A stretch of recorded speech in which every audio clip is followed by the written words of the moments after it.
Melissa. And I'm Tony. And we are the Soultry Sisters. We're a community-based organization that empowers women to live healthy and creative lives in North County, San Diego, and recently DC. We curate events, workshops, mixers, and meetups centered around women's arts, wellness, and sisterhood. Our mission is to empower women to live vibrant and shine bright through creative expression and conscious holistic living. Our vision is to create a safe space that provides women the arts and wellness resources that are affordable and accessible. So far, we partnered with Dancing Soul Boutique, Village Rock Shop, Carlsbad Village Yoga Co-op, and nonprofit organization Leap to Success. To find out more information about us and to sign up for our future events, visit soultrysisters.com. You can also find us on social media on Instagram, Facebook, Twitter, and YouTube at Soultry Sisters. We hope to see you soon. Hey, welcome back, everyone. Welcome. It's Wednesday. You know what that means? Our Soultry Hangout. So we're back for our final September book club. I feel like it started and just went by so fast. And so thank you all for tuning in. And for everyone who's been watching the replays, we see y'all. We see your comments. So thank you. And as we wait for folks to come into our live to get all situated, we're going to start with sharing what we're sipping on and where we're tuning in from. So let us know in the comments what you are, if you are just joining for the first time, if you've been reading along, if you're here for part 4, let us know. I'm excited to share that I am sipping on some calamansi juice that is from our calamansi tree. It has fruited. Oh, nice. Yes, it's fruited and fruited. I don't know if the word is fruited. It has it has provided a few calamansi fruits. If you're not familiar, calamansi is like a mini citrus fruit from the Philippines. And it's like a Filipino lemon. Yeah, it's a Filipino lemon. And our Soultry Mama has been growing one, and it has finally fruited. And what she did was she created calamansi cubes. So since we only had so little, we wanted to enjoy it and share it. She like broke it up into ice cubes, and so there's like a little bit of the pulp in there, and she made calamansi cubes. So Soultry Mama is sustainable. Okay, she was like, look, we're gonna take these 3 calamansi things and make them go a long way. So that's what I'm sipping on, and I'm tuning in from sunny San Diego. Nice. So I'm tuning in from the DC area. It's starting to get so dark earlier already. I feel like fall came fast. But I have my water here, and then I also have some tea that I like nearly burnt myself trying to make before the live because I was in a rush. I tried to do it in my microwave, and for some reason it's like super powerfully hot, but I have peppermint and echinacea tea here that I have to wait to sip on so I don't burn myself. Ooh, that's yummy. That was one of my favorite parts of being at Pisces Dream Space. If y'all don't know, Pisces Dream Space is the name of Tony's home in DC. One of my favorite things to do when I was a guest in your home was to wake up and have some tea from her tea cabinet. She has like a curated tea cabinet, and it was nice to make different mixes. Nice. And so we have Shanta here tuning in from Oceanside, California. Switch it up from last week and drinking ginger and turmeric tea. Nice. That sounds so lovely. That does sound good. Ooh, that ginger. I just saw one of our friends on social media was making sorrel tea, and I didn't realize sorrel tea is like ginger and hibiscus. And those are like 2 of my favorite types of flavors. So I do get sorrel like I've drank it before, but I didn't realize like I guess the ingredients. And so I'm like, oh, that's really good. Yeah, I love sorrel, but I also like just like hibiscus tea. So I drink a lot of warm hibiscus tea all the time. I just have hibiscus in my house and I'll just drink it. We have Kyle checking in from the commute in Wheaton, but we'll be sipping sweet tea soon. Yes, drive safe, friend. Nice. Yes, and that's the benefit of joining our live discussion. You can join and engage however you like. You could be sitting down with your book open, sharing quotes that resonate with you. You can also be commuting home and listening to us like a podcast, or cooking or going on your walk. So we love to hear also how you are engaging with our community discussions and our Soultry Hangout. So also let us know in the chat if you are tuning in via walk-in podcast or you're sitting down for this chat. Nice. And so if you haven't already, you can follow us at Soultry Sisters on all platforms. And you can subscribe to our YouTube channel. So y'all have been subscribing so far, but if you've enjoyed our YouTube videos, whether that's the book club, whether that's our regular hangouts, whether that's our soul flow movement videos, whatever it is, make sure you subscribe. And that's also how you can be alerted when we put new content up on YouTube, because we're trying to get our numbers up, y'all. We're trying to reach 300. So that's our little goal for now. And so make sure you're sharing with folks to follow and subscribe. Yeah, that goes into like donating and supporting. So we encourage y'all, if you are benefiting from the work that we're doing here in the Soultry community, to donate and support. You can donate either by donating to our Venmo or PayPal, but you also can support by sharing. So shout out to Shanta for sharing your experience with the book club last week. It really meant a lot for you to like shout us out on IG. So that's also a form of support as well. And just to also circle back, our theme this September has been friendships. So this month we have been focusing on all things friendship. We have been promoting all of our fall events. We literally are falling into friendships. And not only have we been doing that here at Soultry, we've been doing that in our personal lives. So talking about some upcoming events and leaning into friendship, we have some things coming up for y'all. In October, we have our Twerk or Treat social that's happening on Saturday, October 14th.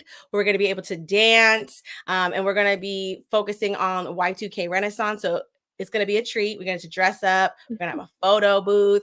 And Tony's going to be in town during that event. Why?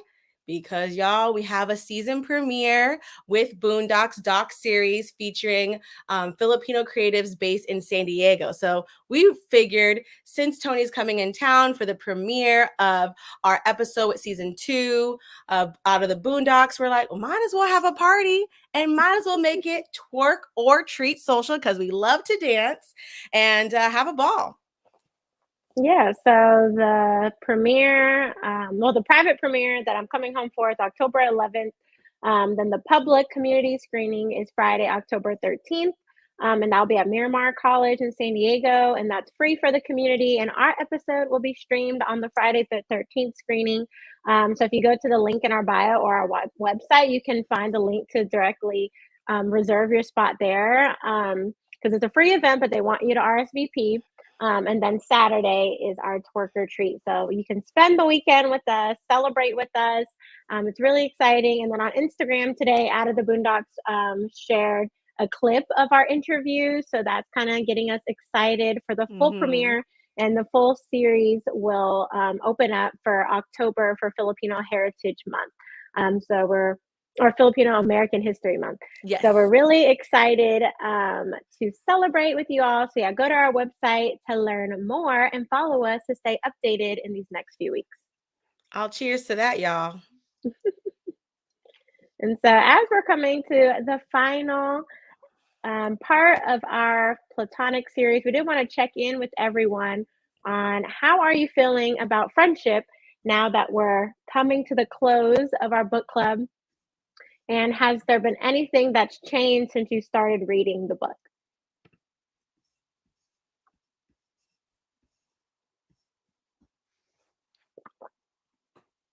I'm feeling hopeful.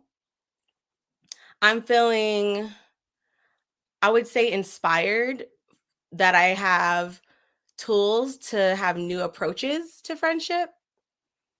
And ever since reading the book, what has changed? I feel like a lot is changing, and it's interesting too because I don't think this happens on purpose, but I guess it's distinct. It's like what I'm going through in life always tends to reflect the book that we're reading.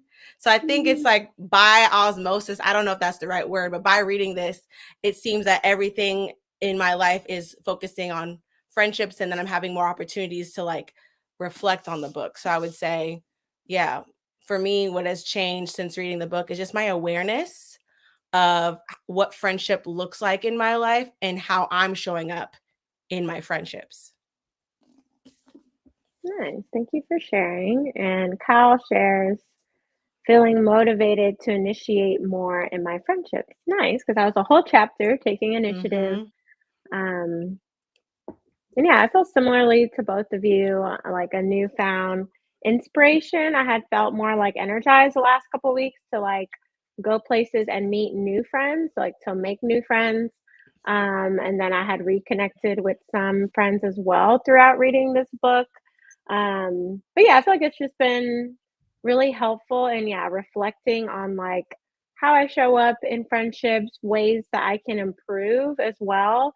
Because I think a lot of times just normal in society, we kind of think if friendships don't work out, that like it's just not something you can like actively make better.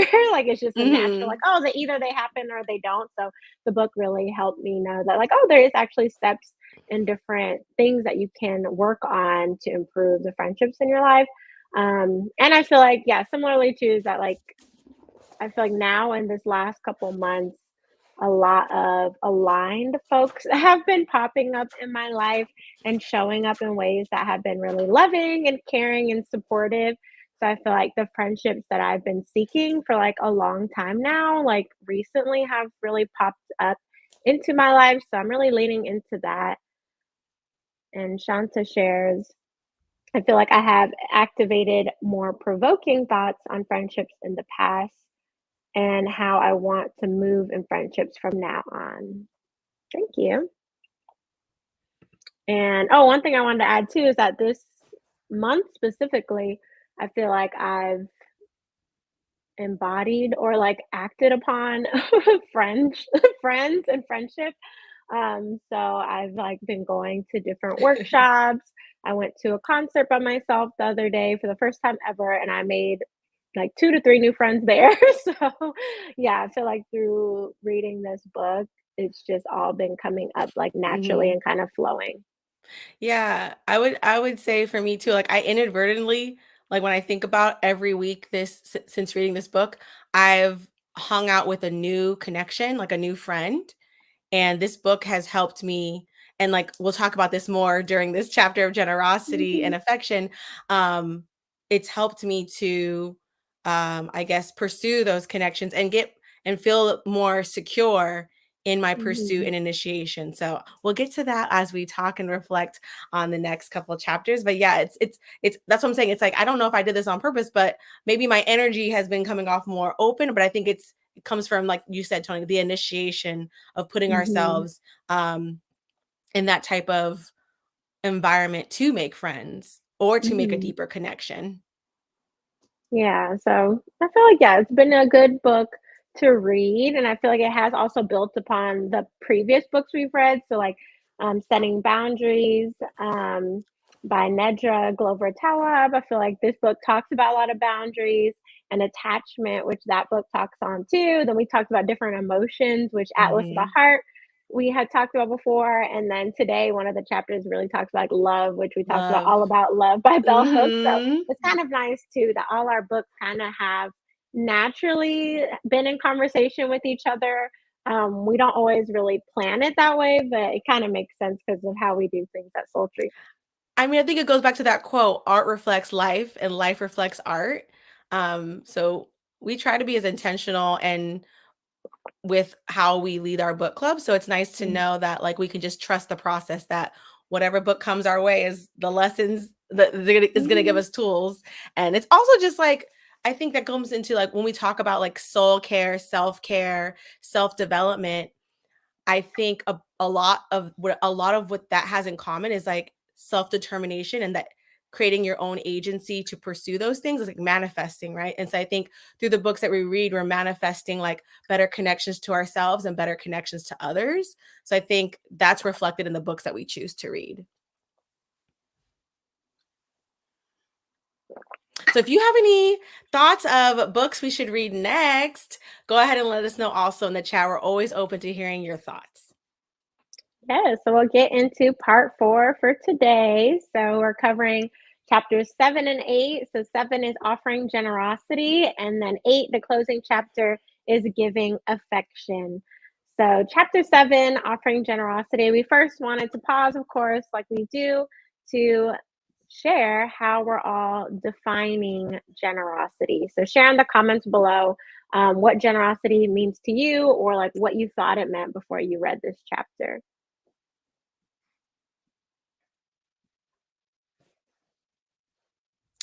For me, when I think of the word generosity or the word generous, I think of Soultry Mama.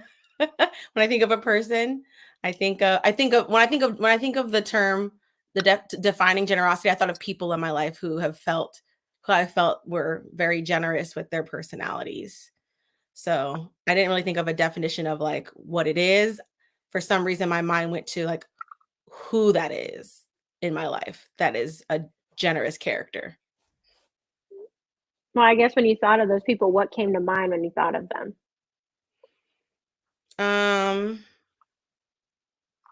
When I think of generosity, I think of definitely you and mom, and I think the word that comes with generosity is like space for like listening, like holding.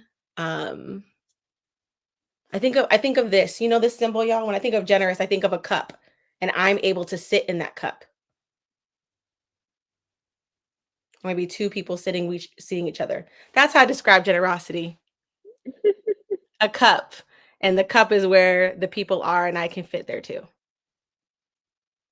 It's where I go to be. Generosity is a place I go to be held, and that's why I think of those people. So I guess for you, generosity is when Support. someone supports you to be held. Yes. And then Kyle shares, I think of kindness for no reason.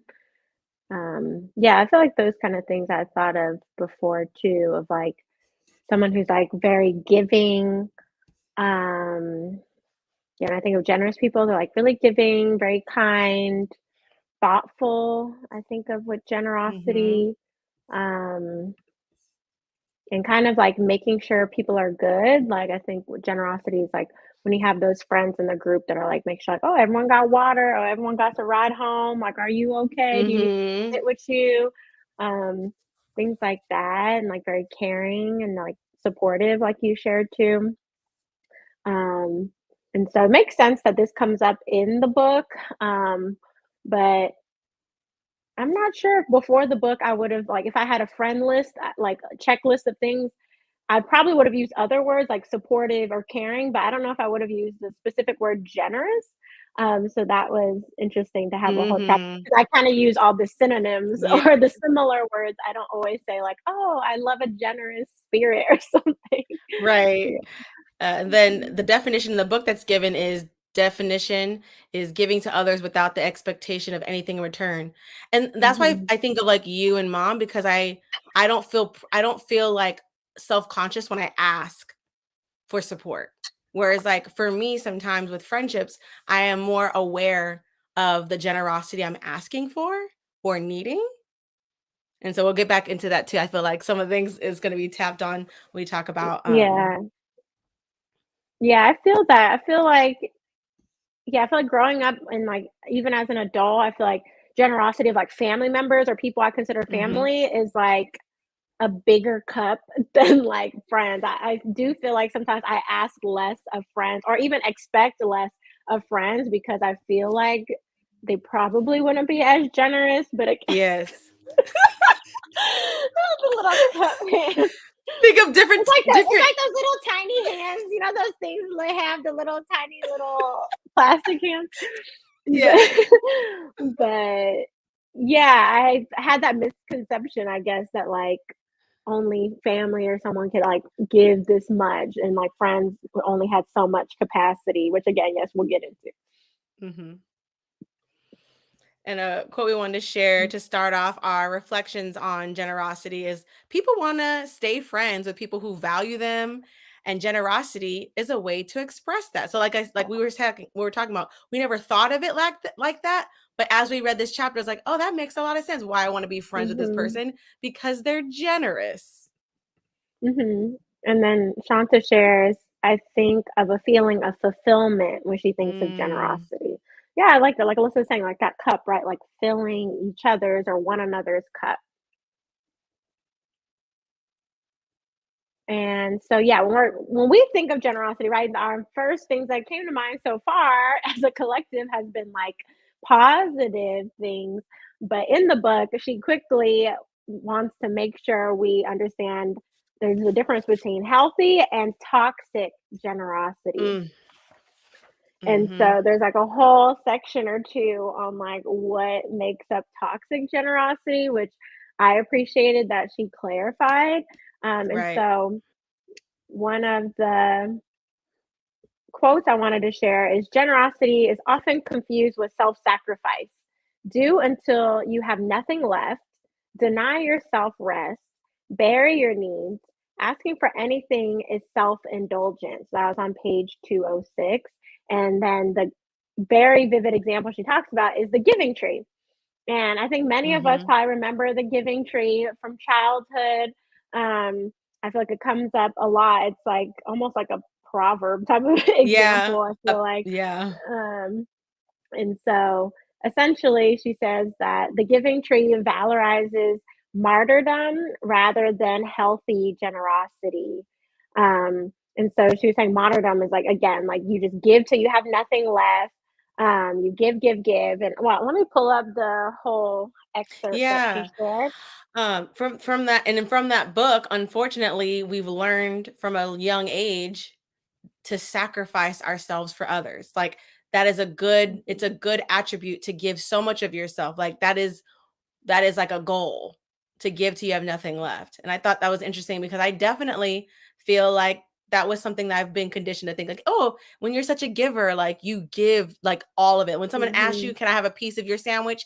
You give them all, like the whole thing. Like, oh, you know what? Take it. You can have it. I'm not hungry. Yeah, You and I know? feel like again, these different things that we internalize or think of as like universal truths, I think really do have to do with like how we're conditioned or taught as youth because our parents are like that kind of the martyrdom. They're like they'll give, Mm-hmm. give, give, and they don't always fill their cups. So I feel like yeah, growing up, it was like they'll give, and then like sometimes they would end up resenting giving so much because they didn't have boundaries, which again we'll get into. Yes, we will get into Um, that.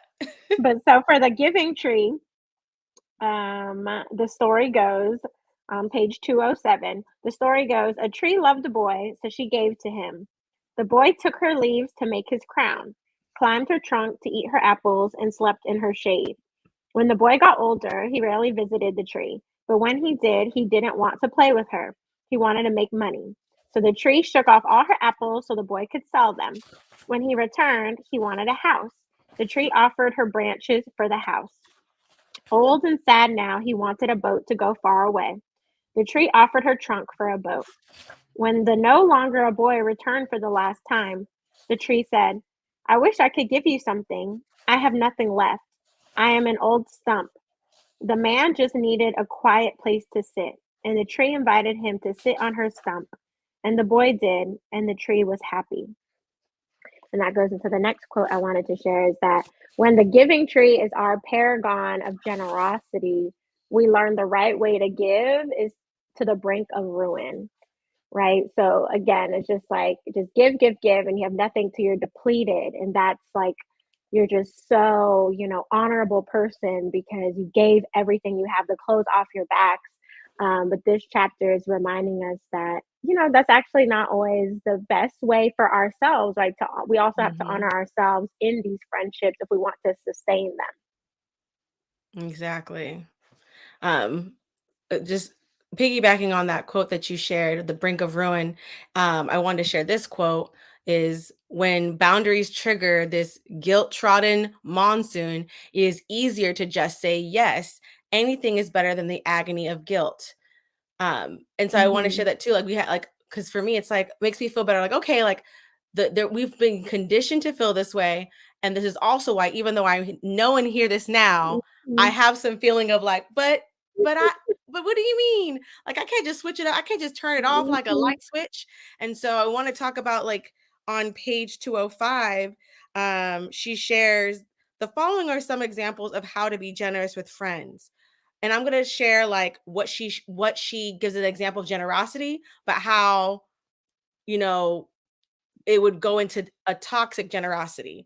So like one example is driving friends to the airport when, you know, you really don't have that time to do it, right? Getting friends gifts when you travel, when you don't have the budget for it. So I'm like adding those things of when generosity is something that you would love to do, but when you're not abundant, like is not, it will cause us to feel resentful. So I had to like go back and look at this because I'm like, oh yeah, I'm that kind of person. But I had to like check myself before I wreck myself. Like, do you have this? Like, it's good to be generous when you have the abundance. Because I had to check myself because I'm like, I want to do these things to be a generous person. And we'll talk about that later, like where the motivation comes from. It needs to come from an abundant place. And I like how her list is like, you know, a bunch of different things that are like pretty accessible. Like, yeah, again, depending on your capacity, but you can, you know, offer to run errands for someone, right? Like, so if you're feeling abundant with time and you don't have maybe money to buy a gift, you could just offer to like, oh, let me water your plants, let me walk your dog. Or even teaching a friend a skill, right? I think of like when friends are like, oh, let's cook this thing together or let's do a craft. So I like how it's, yeah, not just giving in like the gift giving. Yeah. Yes. I see. I agree with you, Shanta. Yeah. She says, I definitely had to rethink why I am and have been generous. This chapter was that for me too. And that's why I'm glad she segued straight into like the downfalls and downsides of generosity. Because it kind of helped me like, oh, wait a minute, there's something to think about here.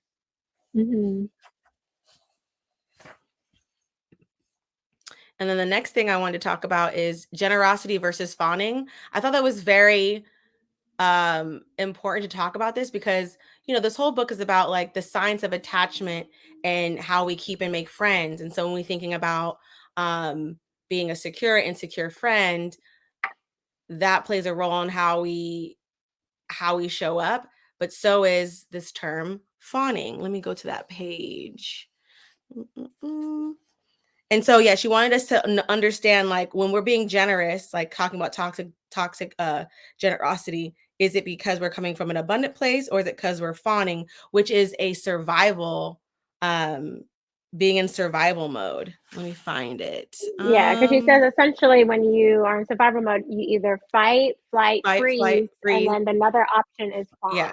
Yeah. So fight is to go against, flight, leave, avoidant, freeze, you just stop there, you're kind of polarized, and fawn is to go towards danger, basically. Or you're trying to like appease the person to not like you're trying to save yourself. You're exactly. Where can I find it?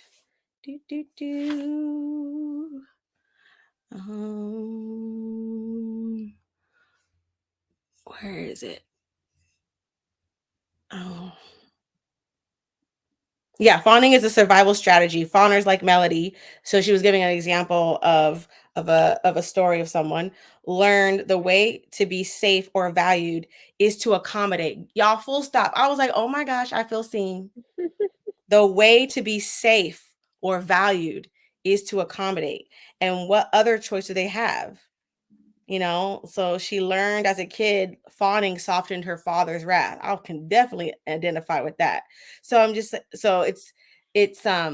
then she says the problem with fawning, however, is that it muddles our clarity on whether we give because we love or because we want to earn love. And how I'm like, how many of us can identify as children? Like, you know, you don't want to get in trouble, you know, or whether it's somebody of authority.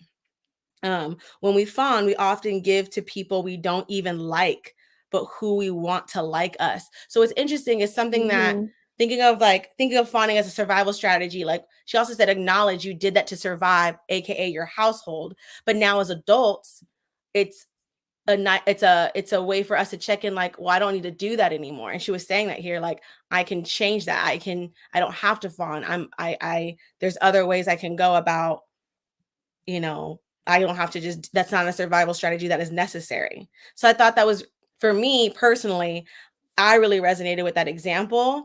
And that's kind of like where I'm at right now, like in my healing journey. And I also appreciate how in this same section, she was talking about secure people give because they care about people. Anxious people do too, but they also often give because they want people to care about them. And I feel like I can identify with that, but then it comes with egoistic giving, like giving to with an ulterior motive. And I was like, that's so interesting. So like it's almost like when we were talking about anger and how the anger was a symptom, and like to be in or out anger is on the same. I think when it comes to like giving and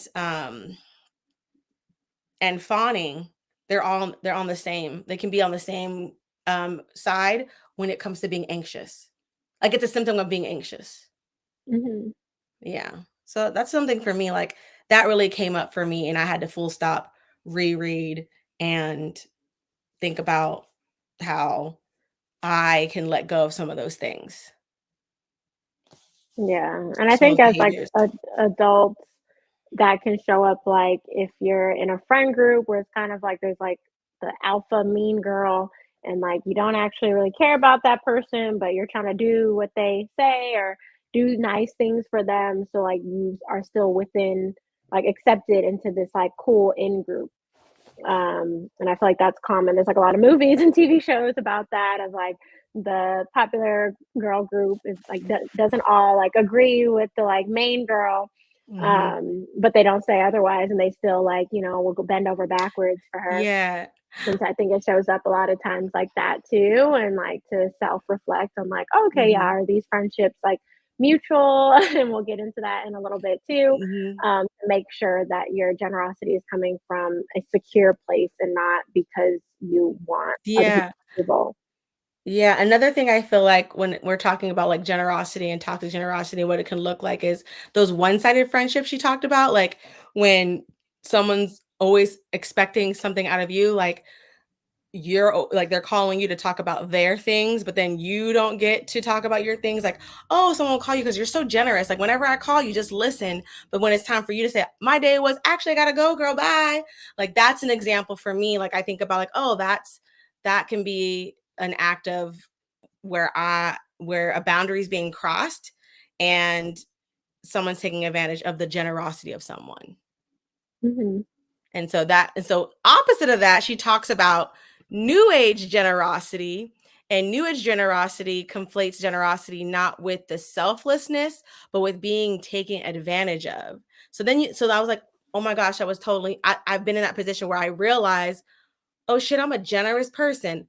Now I'm mad. Now I'm closed like a book. I'm like, no, don't come over here. I'm cold. I'm cold. So I have adapted that new age generosity. So for me reading that, I was like, oh, I've been there.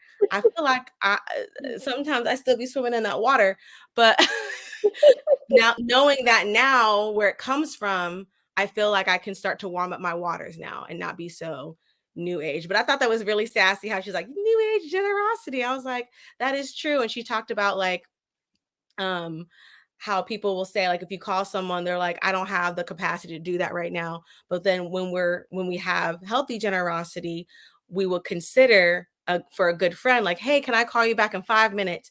Oh, can I call you on my commute home? Actually, tomorrow for lunch, let's catch up.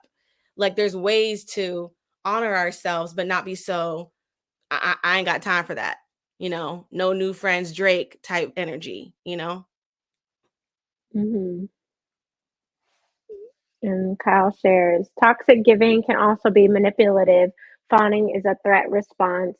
So when But when not coming from a place of threat, it can be used to try and control people. Yes, exactly. Like if Mm-hmm. you're doing something nice or like telling someone like, "Oh, I'll give you a ride home," but it's really because you want that person to vote for you for this little election you Mm-hmm. have going on, right? It's like, yeah, it's like, is Yes. it really being generous? Like, no, it's because you have an ulterior That's a motive, good which it goes point. into that too. Yeah. Mm-hmm. Toxic giving can be manipulative. I know that. Yes.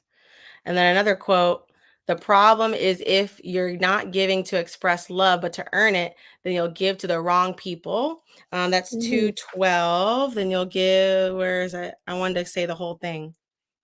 Where am I at? Okay, the problem is if you're not giving to express love, but to earn it, then you'll give to the wrong people. Give yourself a break, though. The urge to earn love from those who mistreat you doesn't materialize from thin air. It likely helped you survive. We talked about that. Survive the environment you grew up in. But now you don't need to survive. So, this whole part, y'all, just read page 12 again. It was talking about you need to thrive. Thriving means you don't invite destructive people into your life because they give you the Hmm. opportunity to earn love. I'm going to say that again. Hmm. Thriving means you don't have to invite destructive people into your life because they give you an opportunity to earn love. Like when someone gives you opportunity, can you do this for me? Like that's an opportunity to show. You don't have to do that. It means people who love you freely are no longer suspicious and those who withhold are no longer motivating. That's the place I want to be. I was like highlight, highlight, highlight. I want to be there. I'm not there yet, but yes. It means you are generous because you love someone and want to show it, not because someone doesn't love you or want to change that. That's that manipulation part, right, Kyle? Like you don't want to manipulate them. You're just like, it's just kind of like reciprocal. When someone withholds love, you thrive when you walk instead of working harder. When you thrive when you walk away. Oh, something like that. Let me say that again. Hmm. When someone withholds love, you thrive when you walk away instead of working harder. So not swimming uphill. This whole thing, y'all, that section, I had to really just be with. Yeah, and I feel like it's true for like romantic and for platonic relationships. But I think we're more so learning like in romantic context, like to not settle for those kind of dynamics. So I did appreciate that she mentioned that for platonic dynamics too. Again, like if you're not in something that feels good for you, feels supportive, feels caring, like you can walk away, like you can set boundaries, you can create space and distance between you and that person. Like you don't have to just settle for like, oh, that's just how this person is. Especially when it comes to friendships, because we more so choose those than family. Mm-hmm. Yeah. Well, I like what Kyle's sharing here. On the idea of modern generosity, though, I learned growing up somehow that being a good friend meant not expecting or asking for giving or asking for or giving support from others. Hmm. That's whole like, I'm adulting. I'm an adult now. I don't need nobody. Like, I'm on my own. That's what I think about. And it's like when we were younger, we had that interdependence on our best friend or friends. When we're going through something, you know how we like help each other with homework? Things like that. Yeah. It's something with modern generosity. Yeah. That's a good point. Yeah, so then we go into healthy generosity. And so, a quote I wanted to share from this section was to live a virtuous life, our goal should not be selflessness, but enlightened self interest, where our own interests Mm, become aligned with the interests of others, right? So, that's that alignment, that synchronicity, that synergy. And she talks about that in this section that, like, it will feel good when it's a healthy friendship. And so we go into this concept of balancing generosity equilibrium. And it has like a lot of more like context in it, but mm-hmm. essentially, we talk about I make my relational needs and my personal needs a major priority in my life, right? So when we have that equilibrium, you're not only thinking about your own needs, right? So it's not saying like, oh, I can't help you because I'm tired today, but it's like also considering, the relational needs. Like, okay, well, my friend showed up for me last week when they were tired. So, maybe I'm able to carve out a little bit of time this week when I'm tired to pour back into them, right? So it's Mm-hmm. that balance. So that's that equilibrium. Um, And another quote I wanted to share was that we have to ask, right? So asking for what we need is in the service of not just ourselves, but also our relationships. When we don't just give, but also ask and receive, we protect ourselves from burning out and we can give more in the long term. And so this section, she really was talking about like, how do we sustain these connections, right? Because if we just keep giving, giving, giving, we're going to be burnt out. We're going to be on the brink of ruin. Like, this is not healthy.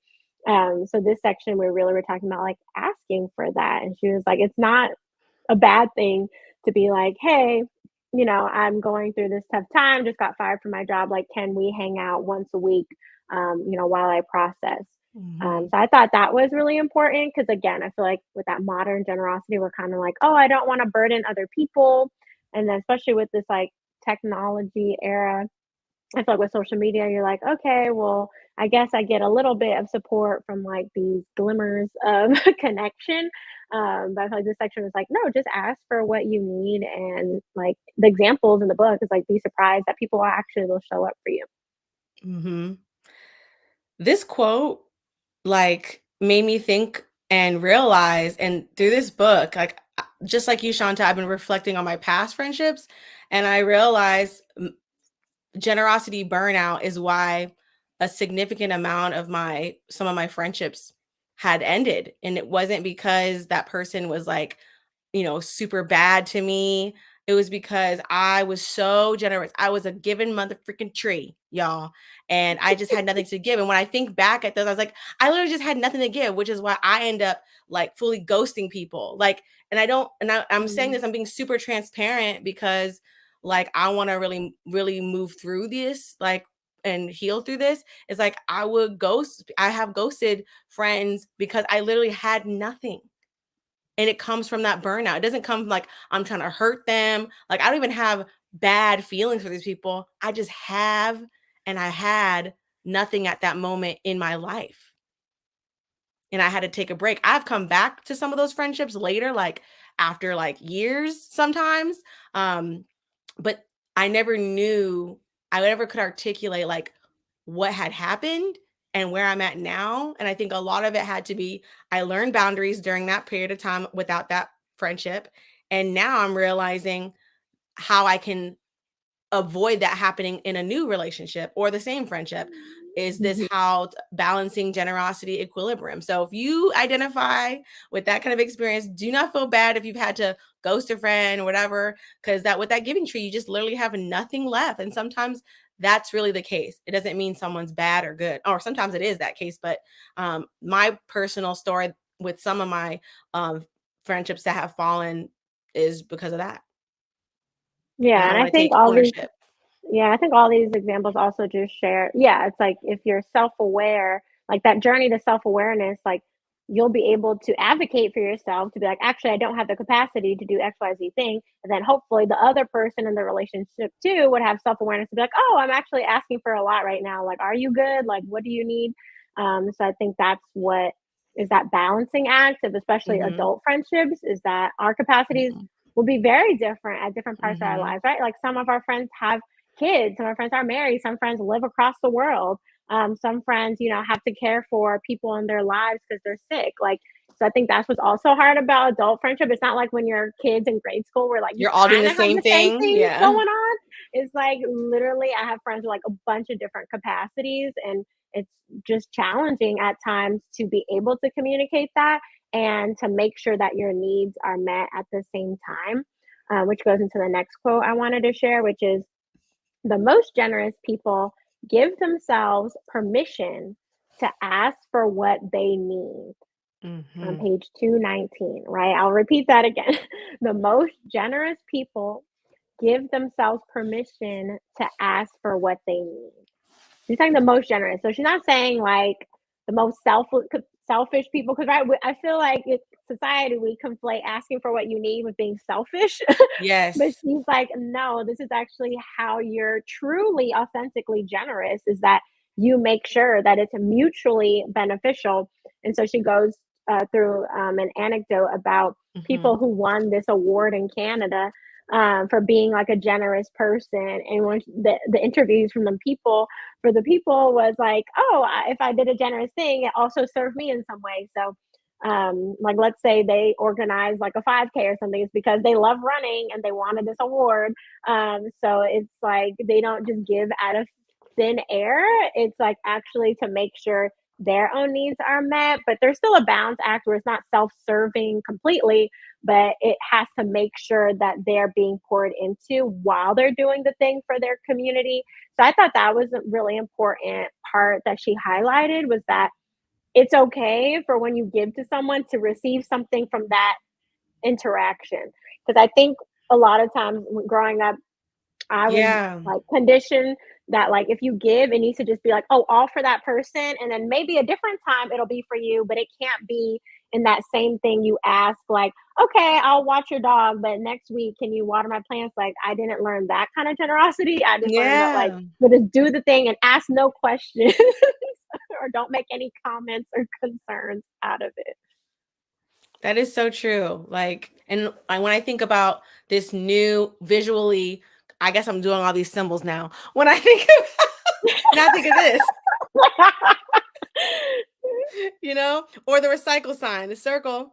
Like, I see you, you see me. But yeah, so I think of I think a circle with the arrows, like recycling, right? Yeah. Yeah. So sustainability is what I think about. Let's move on Yeah. to in. Well, one thing I wanted to add Okay. too was with the asking for what you need. What was the thing? I just lost it. Not sure to give. Let me show you the Oh, when symbol. she was no. So I think the symbol threw me.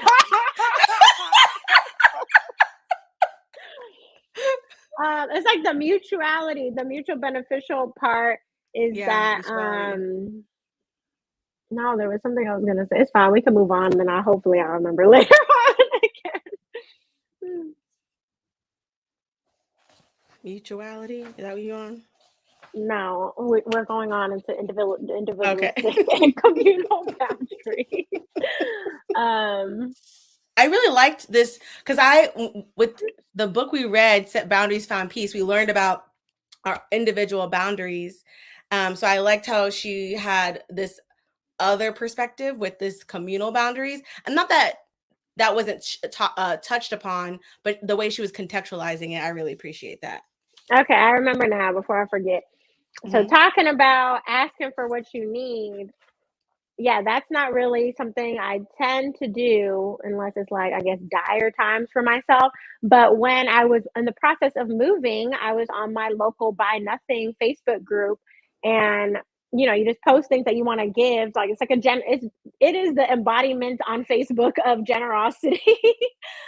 This healthy generosity, because people ask for things, people are giving things, it's very abundant. But one person who was picking something up for me, so I was being abundant and sharing something, she had texted me and she's like, oh, is there anything that you need right now? And so she was practicing that like mutuality of generosity. And so I was like, oh, actually, I need packing tape. So she brought me packing tape, and I did indeed end up using it in the move. And that was really like, it lit up a light bulb for me. I was like, oh, I didn't even think to ask someone who is coming already to my house for something to bring something. And she's a stranger Mm, who was just from the Buy Nothing group.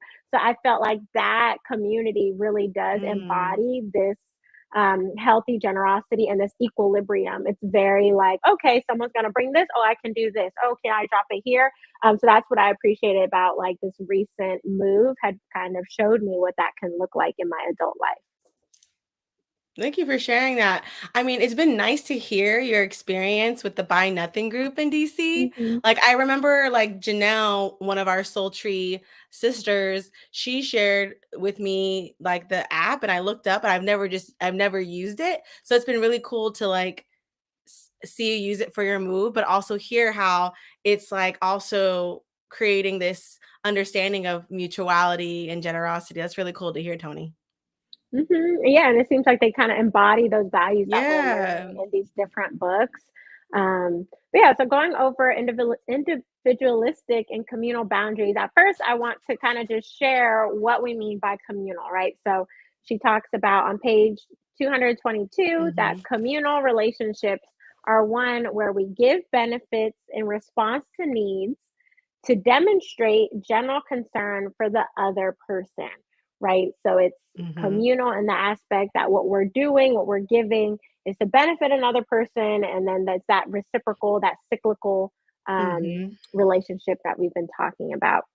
And so, of course, like we've learned in other books, I'm sure, that individualistic boundaries default to the all or none.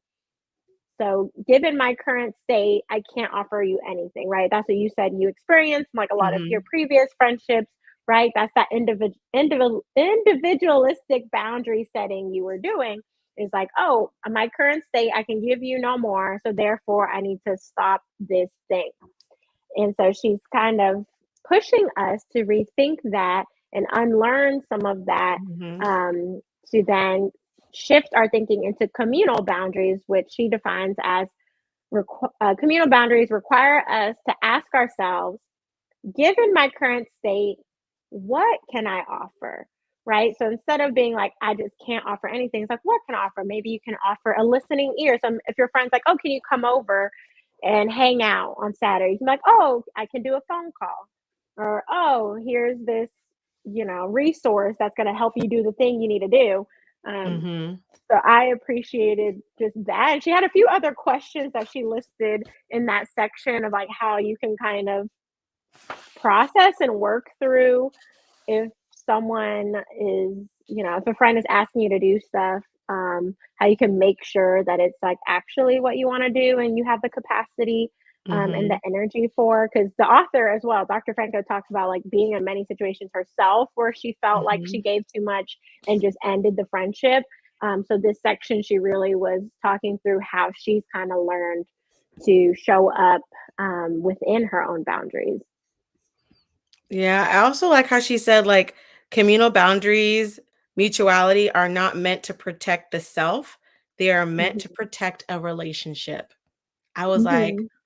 ah, okay, because I've been in Hmm. self-protection mode.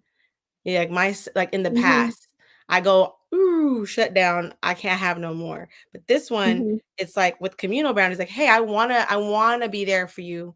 So I'm gonna Hmm. need this, I'm gonna need to do this so I can take a beat, be here. So I was like, wow, Hmm. that to me, I was like, I really appreciated this content. It's helping me figure out how I can move forward. Mhm, and I And then have we experienced that in, like, some of my adult friendships more recently. I've had a friend that was like, "Hey, like, I really want us to talk on the phone. Can we make time this week?" Right? And, like, so they put out there what their need was, and I adjusted Mhm, my schedule. I was like, "Okay, actually, this day and time would work for me," and then that helped that connection to make sure, like, they got what they needed, and then I was able to still do what I needed to do throughout the week. I didn't like completely cancel everything I had to do. I was just like, okay, like let me move that towards the top of my list of priorities, right? And again, like we mhm, mentioned earlier, to ask for what you need. So I actually appreciated that my friend asked for what they needed. And they came to me and like, oh, like they were being vulnerable, so they're nervous that like if I was going to take it the wrong way. And I was like, oh no, I appreciate you shared that, so I, as a friend, can show up and reciprocate in the way that felt good for them. So I actually mhm, like that they were open with me and tell me what they needed. And then I have another friend right now that's like very, I guess, stressed with work and has a very like high intense work schedule. So she's always like, okay, I can hang out this time, and then these times, I'm working or tired from work or have to prep for work. And so I do appreciate when they're clear so I can adjust my expectations to know like, mhm, okay, so I can hang out with her on like a Saturday, or I can do this with her. And so I don't cross her boundary, and I'm not inviting her to things that she knows already that she's unavailable for. yeah, So far in my adult friendships, it has helped having friends mhm. that are very communicative with their boundaries. And I feel like that has helped me show up better for them. Because again, you don't know unless you tell someone. And that goes into that the next quote with your it like reminds me of what you just shared. Your Hmm. anecdote is we often use boundaries in ways to disconnect, but boundaries should help our relationships flourish so we can connect in a way to meet people's needs. Hmm. Hmm. Yeah, and I like that, and because yeah, I feel like some of these boundary books now, or especially on Instagram, people are like, talking about boundaries, I think sometimes, yeah, it is very like black and white or binary of like, okay, either you have no boundaries and you're just this like very like fluid person, like you do whatever that people want, or you're very rigid, right? Like we learned in Nedra's book. Mm-hmm. Um, but I appreciate this communal boundaries as like a concept that feels good for me of like, okay, like these boundaries are not for us to disconnect. It's not to be like, oh, you're over here. I don't have time for you. But it's like, okay, your boundaries are informing me like how I can show up better, how I can show up better for myself, right? Like I think that helps me when my friends have boundaries because it Mm-hmm. reminds me of like, oh yeah, I should also be like enforced, like, sharing my Yeah. boundaries with my friends to make sure that it continues to be that reciprocal, that mutual, that healthy relationship. What we're talking about reminds me of the quote is boundaries is the ability to care for me, myself, and you at the same time. Hmm. Which goes into mutuality and intentionality. Yeah, so we keep talking about this mutual. So you're probably like, what are you talking about? So I'll just share the next quote. So it's for mutuality to work, we must be clear with our close friends when we have an important need, and it's about making ourselves understandable. And so this section, Mhm. she was talking about a lot of times we think, oh, a good friendship or a close friendship is like someone who always shows up for us, always like gives 100%. Um, but she was kind of talking about like sometimes you actually just maybe haven't communicated what you needed, and that's where the gap in the friendship is. So she was Mhm. talking about like if you communicate your needs, then you're more understandable, and then your friend Mhm. can show up for you in that mutual and intentional space. And she was talking about like asking for what you want is that intentionality, right? Because you're putting out there specifically like, okay, I, need someone to take me to the train at this time for my, trip that I have, and then your friend can show up for you versus being like not saying anything and your friend's busy and you're like, oh my Mhm. god, you never help me when I go on a trip, and they're like, what, you never asked me, like what are you talking about? So I do feel like I've been on both ends of that situation, like Yeah. the end where I didn't ask for something and felt slightly slighted, but I also been in a situation where a friend like was expecting something and I didn't know, and I was like, oh, I didn't know that you wanted me to do that. So Yeah. yeah, it's a very nuanced. I feel like for before when I thought it went kind of like making light of what you just said, like instead of thinking mutuality as being a way to like means like good communication, I was like mutuality means you can read my mind. When like when when feelings are mutual, it's because you just know. If you know, you know, you know. But really mutuality Do requires I good know? I don't communication. know. No, but I'm just saying, like, that's for me. I realize, like, girl, you look at like you certain definitions were created by myself, by my assumptions and my background. But now having a clear Hmm. definition of what mutuality looks like and being clear, because I have a fear of being misunderstood, which is why I overgive. I have a fear of being misunderstood. So instead of saying, "Hey, I fear being misunderstood," so let me tell you, my fear is like, you should just know. That's what it looks like. My fear is covered with anger. Like, I don't know about you, but no. Like, it's created for me a hard exterior, and I'm realizing that. And like the other quote from previous chapters, like the most powerful, being powerful is is when you no longer need to use that power. Like something I forgot the quote. We have it somewhere. But Hmm. yeah, it's about, when you don't use that power, don't need that power is when you're like it was the vulnerability chapter and I really Hmm. resonated with me, but I just can't remember it. Let Yeah, us know in the and chat if I you can think remember that quote. and I think with this chapter on generosity, I thought to close out chapter 7, it's really also talking about how each individual friendship and relationship is going to have different needs. And you're Mhm. also personally going to have different capacity for each friendship, to give that generosity too. Because I think also I've been conditioned that, like, okay, if you show up for one friend like this, then you need to show up for all your best friends like this. And then if you have coworkers, you show up for all the coworkers the same, and like every, like these categories of friends. But I feel like this chapter also, she was debunking those myths and being like, this specific person, you have the capacity for that generosity, that's fine. And if a different person, you don't have that capacity, that's okay. Because I feel like, in society, especially if like with the terms like best friend and stuff, it just kind of, there's a lot of assumptions on like what that's supposed to mean and what does that come with. And I think that's why sometimes making adult friendships, I think that's why there is some hesitation to even call someone a friend, because you're kind of like nervous of like, what does this entail? What am I signing up for? Yeah, which we'll kind of get into in the next chapter. Yes. But I do feel like having that intentionality of like, okay, this is how I want to show up for this specific friendship would be helpful. So we're not like putting pressure on ourselves to show up in a way that maybe our friend doesn't even need. Like maybe we're going to every single basketball game that they're playing, and they're like, yo, like actually I need you to cook for me in my house. Or it's like when you're dating, you're like, I need to define this relationship because I need to understand what the expectation is.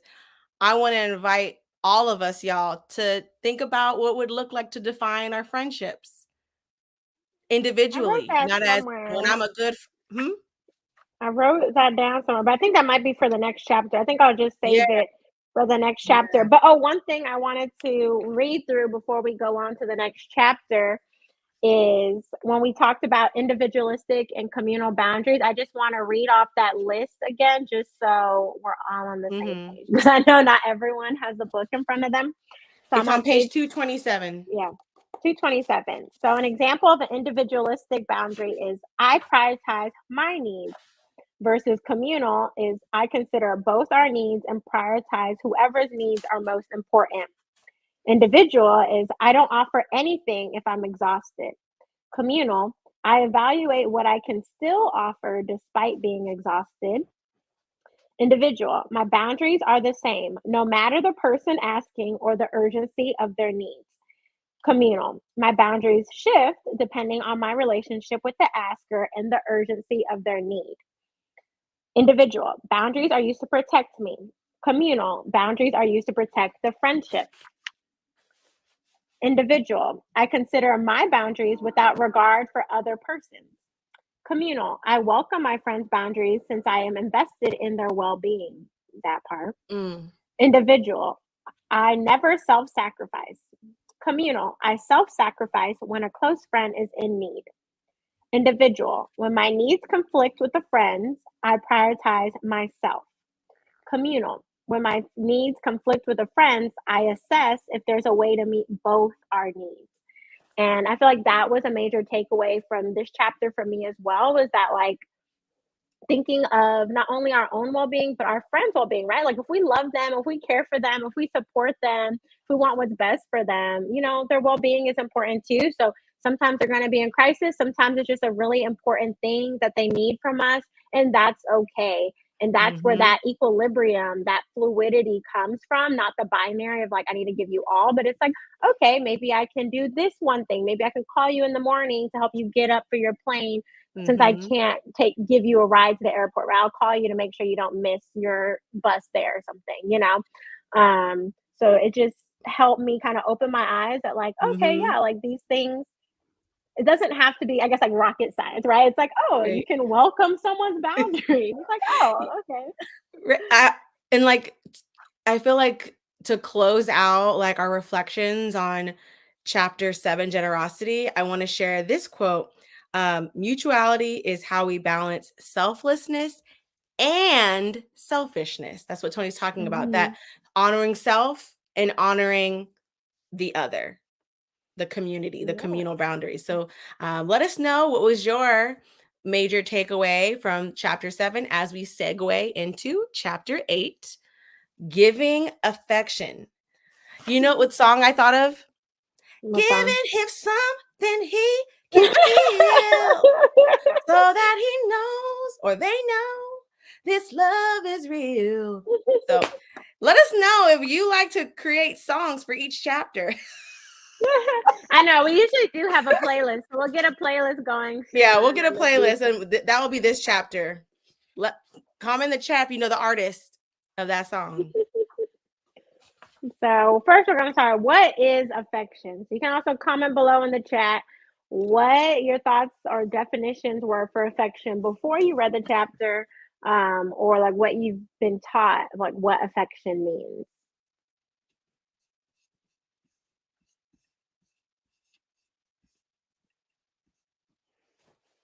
My answer is the song I sang. That's what affection is to me.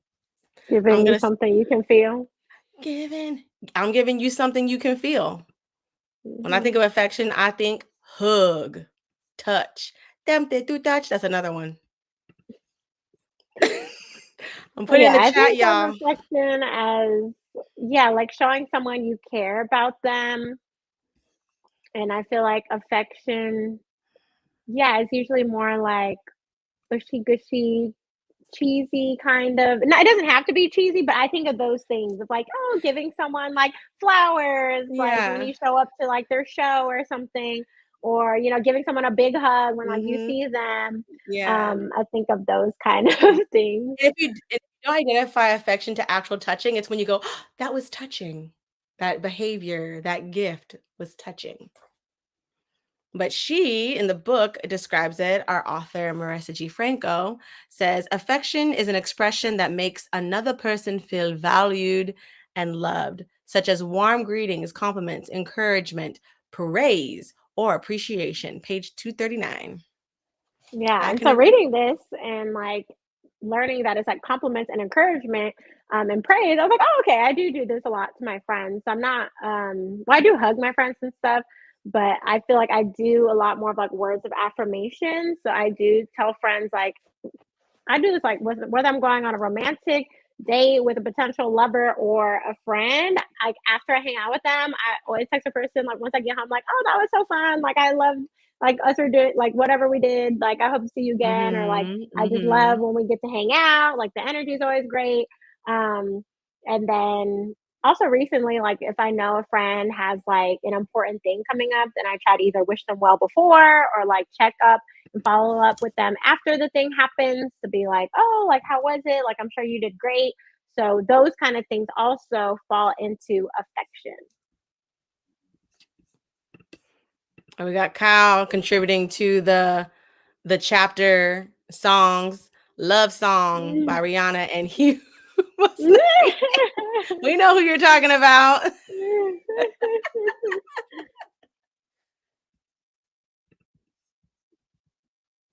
And so the next quote I wanted to share was technology and social media have created a loose tied culture. So we have more so called friends, and yet we feel close to fewer of them than ever, right? So throughout the book, she does talk about that, like how we're in this pandemic of loneliness, how a lot of us feel like we don't have close connections, how this whole book kind of spurred from her wanting to make meaningful connections. And I related to that. I was like, yeah, I feel like I Mhm. do with social media, and I have like a public account, so Soultry Sisters, we're a public community org. So I do feel like there's a lot of folks that know me that I know, but not all the time it translates to like a meaningful connection or even like a strong friendship. Yeah, I think so too. And I like how she talked about how I felt like the pandemic kind of showed me like how social media was a false sense of security, like, oh yeah, like this fills my cup of social. Like, no, you were busy living your life, but like you want to feel connected. And I had the opportunity during the pandemic to reconnect in outside of social media because I was just like tired of just scrolling. I was like, I actually want to talk to somebody. Remember y'all the Zoom calls, the Zoom rooms, and the Mhm. hanging out. Because before that, I was working like 7 days a week. I really didn't have much time to hang out with friends. So I supplemented my socialization with social media, and it wasn't until like a couple years ago I realized like that doesn't replace it. Like it's a way to kind of get you stay connected, because we also talk in this chapter a little bit about love scrolling. We'll talk about that later, but yeah, so I can identify as like it's kind of gives you a false sense of closeness. Yeah, and also with social media, like, a lot of us, I do this where like I only share certain things going on in my life. Like I'm not sharing everything. So if we're only connecting through social media, which, you know, us and our friends probably aren't really getting into nitty gritty of everything going on. I feel like that's why also sometimes it's hard to connect Mm-hmm. in those spaces because it's not always the most authentic place because, you Yeah. know, people are scrolling and you only have so many times to post And like yeah, something because you have a whole life you're doing. and it's I think it's also hard to tell like if someone can always comment on your DMs, they can always like your videos, they can always be in your stories, but it's like it doesn't always lead to like that friendship. So to be intentional, like for me, like one thing I've been trying to do is like if I and a person tend to be talking more often, like, and I have like the inkling of like, I wonder what I would be to have a conversation with this person. I have started to like initiate like, hey, like, do you want to Mhm. like get off of this thing and chat? But I've also said, hey, we keep going back and forth. Do you mind if we like use the chat, like the FaceTime in the IG, or go on audio and just have a conversation? Because that has been my way to like mitigate that. Because you know, if you keep going back and forth, you might as well have a conversation if you can, if you're in an environment. And so, yeah. Yeah, I feel like before the pandemic, I would do that a lot of like just if I met someone who I found interesting, I would just be like, oh yeah, let's grab, well, I don't drink coffee. So like, oh, let's grab tea or grab lunch or something. But I feel like with the pandemic, yeah, it was hard because then, you know, wasn't really interacting with folks. I feel like it's not till now that I'm starting to kind of get back into a routine of like meeting folks in person. Because I have like people who I FaceTime a lot or call or text, but yeah, I don't have as much of that in person stuff because of the pandemic. Mm, yeah. And speaking of that, I want to share this quote.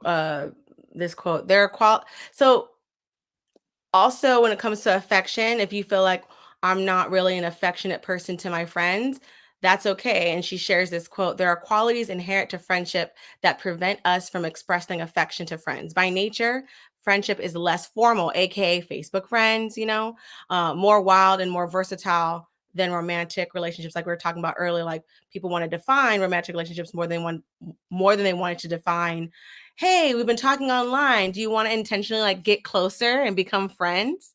Like I've never explicitly said that, but I have heard Tony like expressing that like by going on a tea date, um, developing like, oh, we both like this. Let's go do this.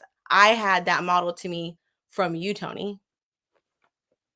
Nice. Yeah, I feel like I have been more intentional with like making friends. For me, it just doesn't always end up being like long term or like deep relationships, but I do Yeah. have that practice of like Yeah. initiating like meeting up with new people. Um, and which kind of goes into like the next section of like talking about what kind of Yes. connections there are. So she starts talking about like romantic friendship and kind of why we end up not showing affection to our friends is because of all of this social conditioning.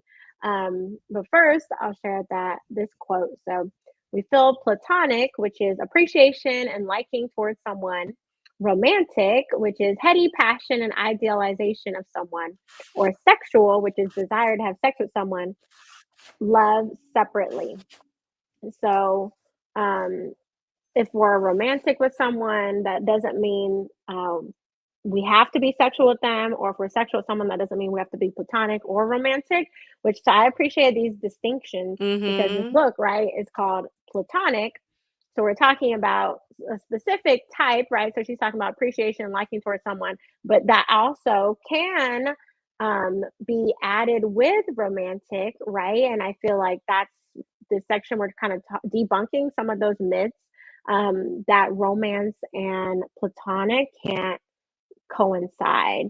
And so the next quote, she's talking specifically that romantic love and friendship isn't radical. It's traditional if you peek back for long enough into our history. So she gives a bunch of different examples historically of people showing romance to their friends, especially because back in the day, you know, you had arranged marriages, you had marriages for power, for, you know, legacy.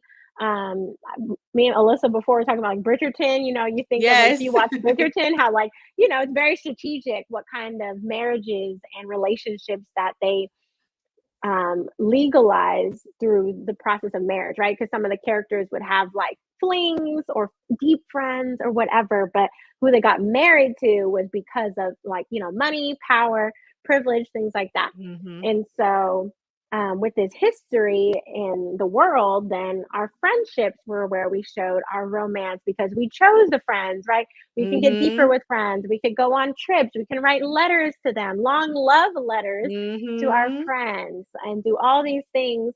And also, historically, back in the day, folks had thought like same gender relationships were more closer because they had more in common. So that was a thing historically that people thought as well. So there's a reason why we've now kind of been conditioned to show up in our friendships more, I guess, sterile or Mm-hmm. like plain platonically. Um, because yeah, Yeah. that wasn't how it's always been. Mm-hmm. Can y'all think of any romantic friendships that you currently have? Let us know in the comments. For me, when I think of romantic friendship, um, I realize like, oh, I have experienced that. I just called it a best Hmm. friend. Like I Hmm. called that relationship, oh my best friend. Oh my gosh, I'm so excited to see this person. I want to hug them. I want them close to me. I want to cuddle them. So I really identified um with the characters, not the characters, but the people in the examples in the book of really like Hmm.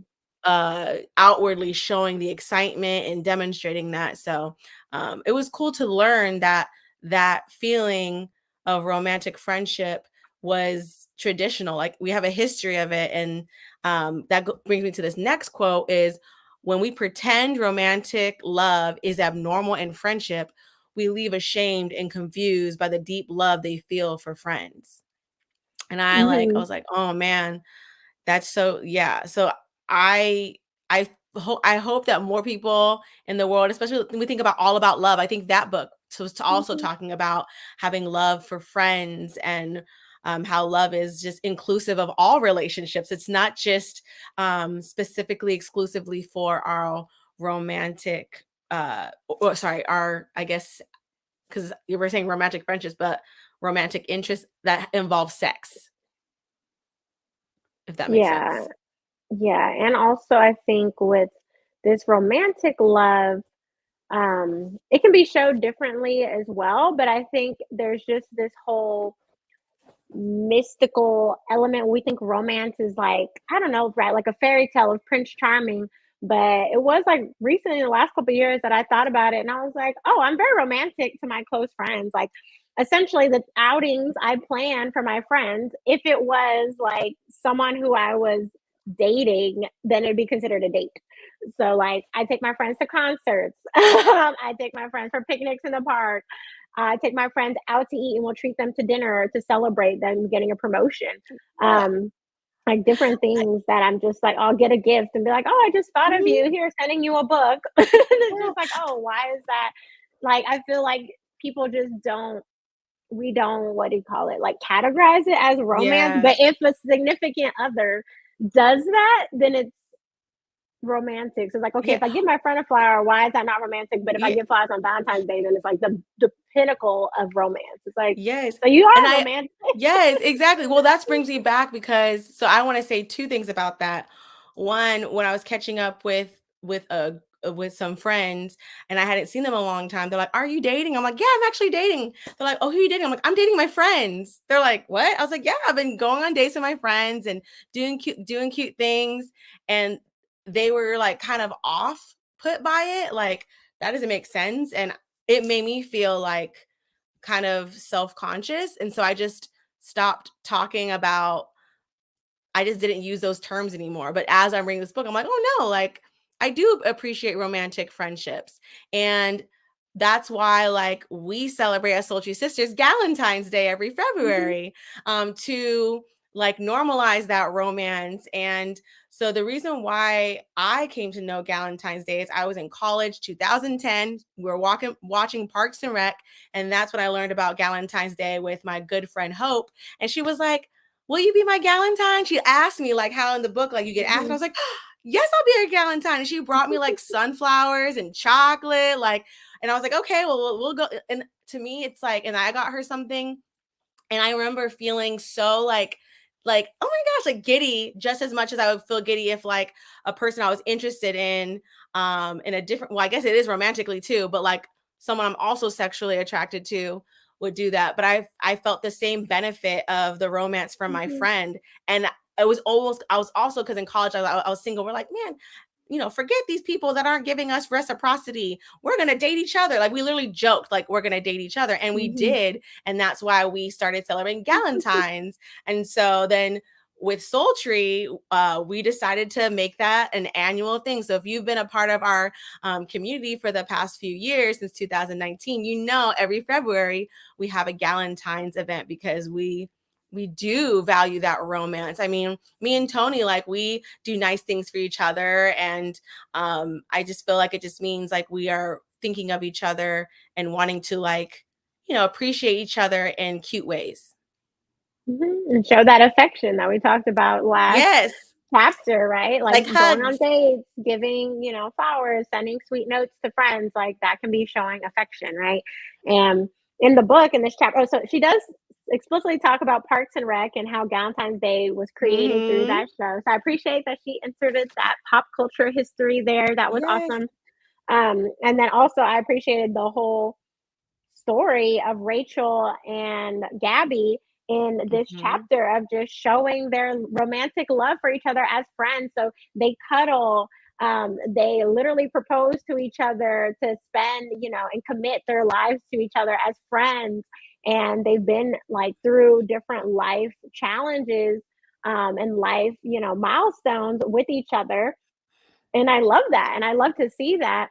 But seems very non-traditional in our current culture.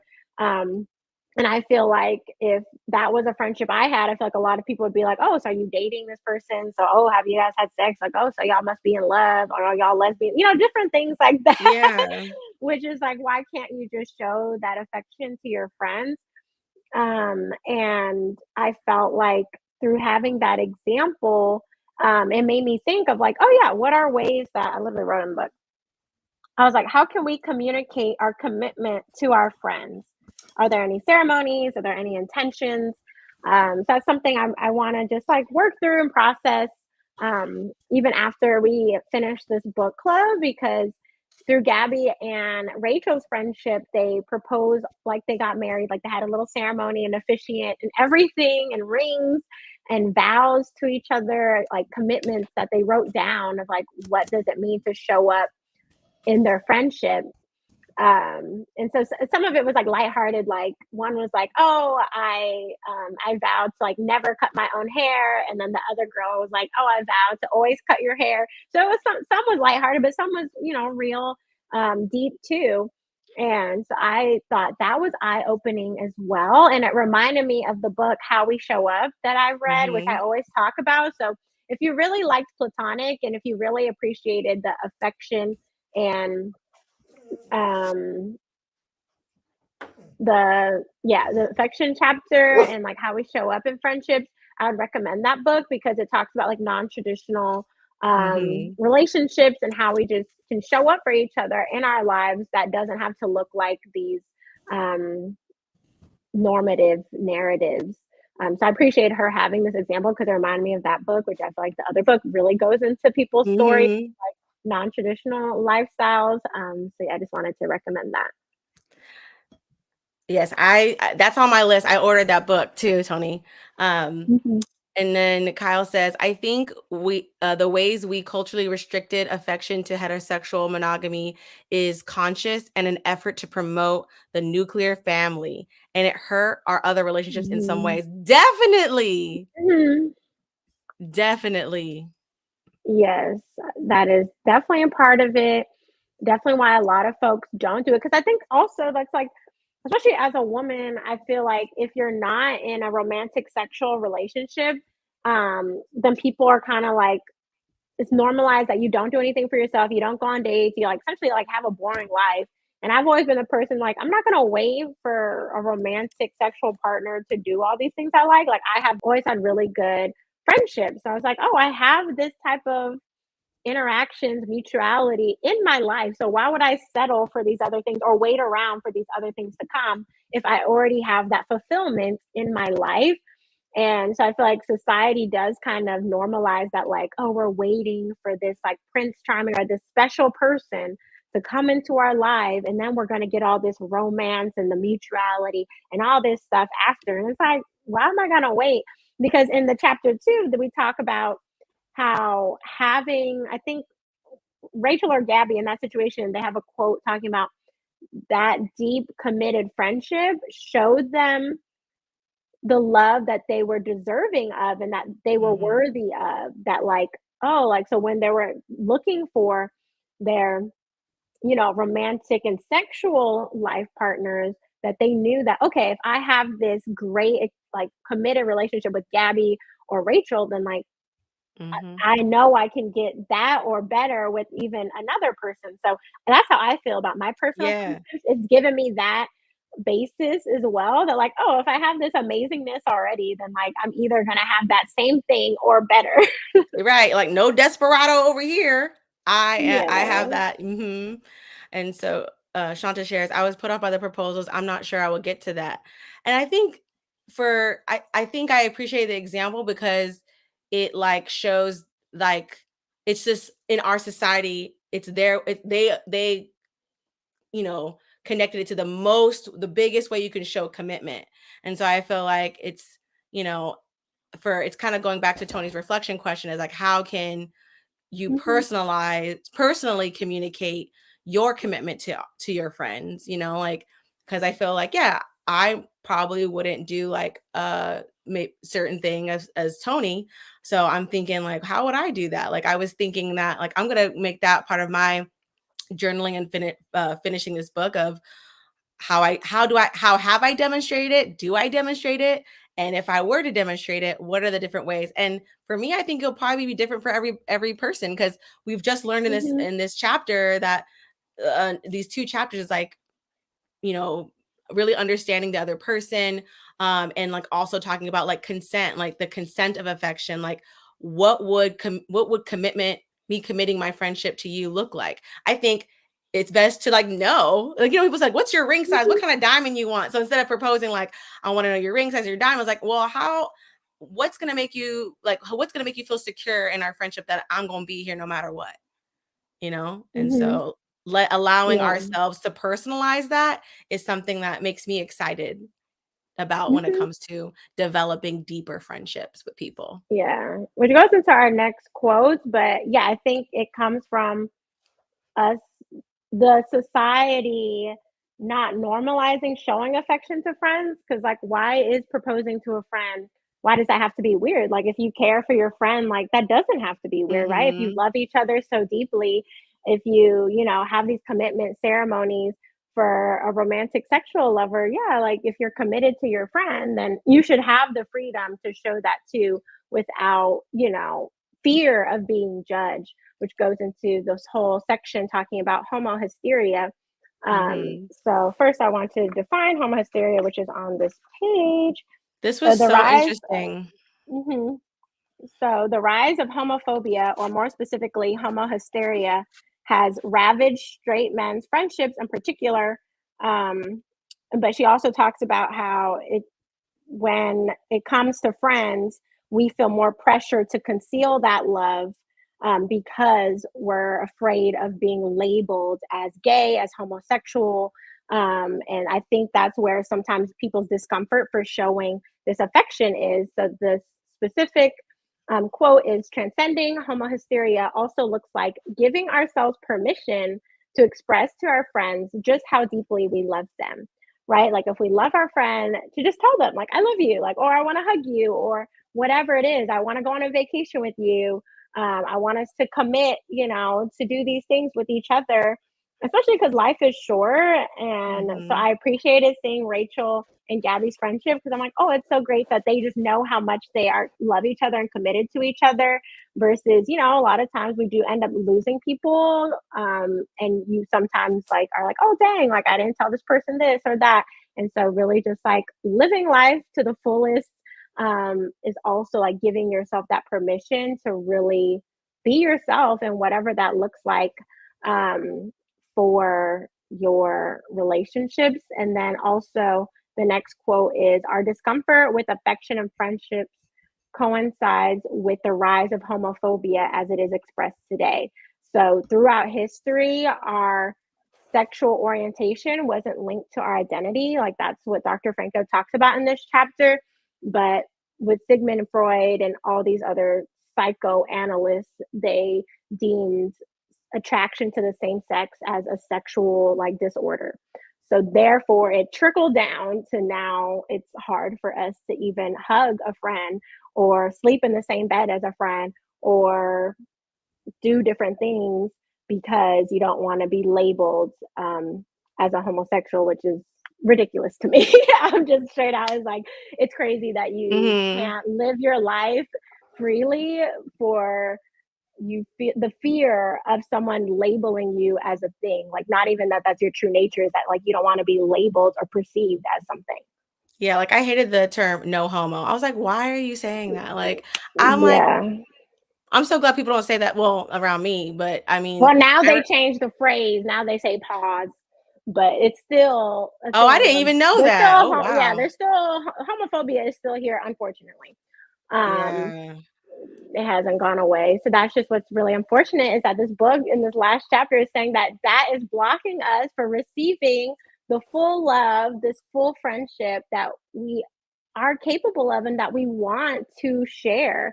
And so that's what I appreciated too, is that she's saying that like it's not that we don't have these feelings. It's not that we nowadays just don't Mhm. have deep friendships.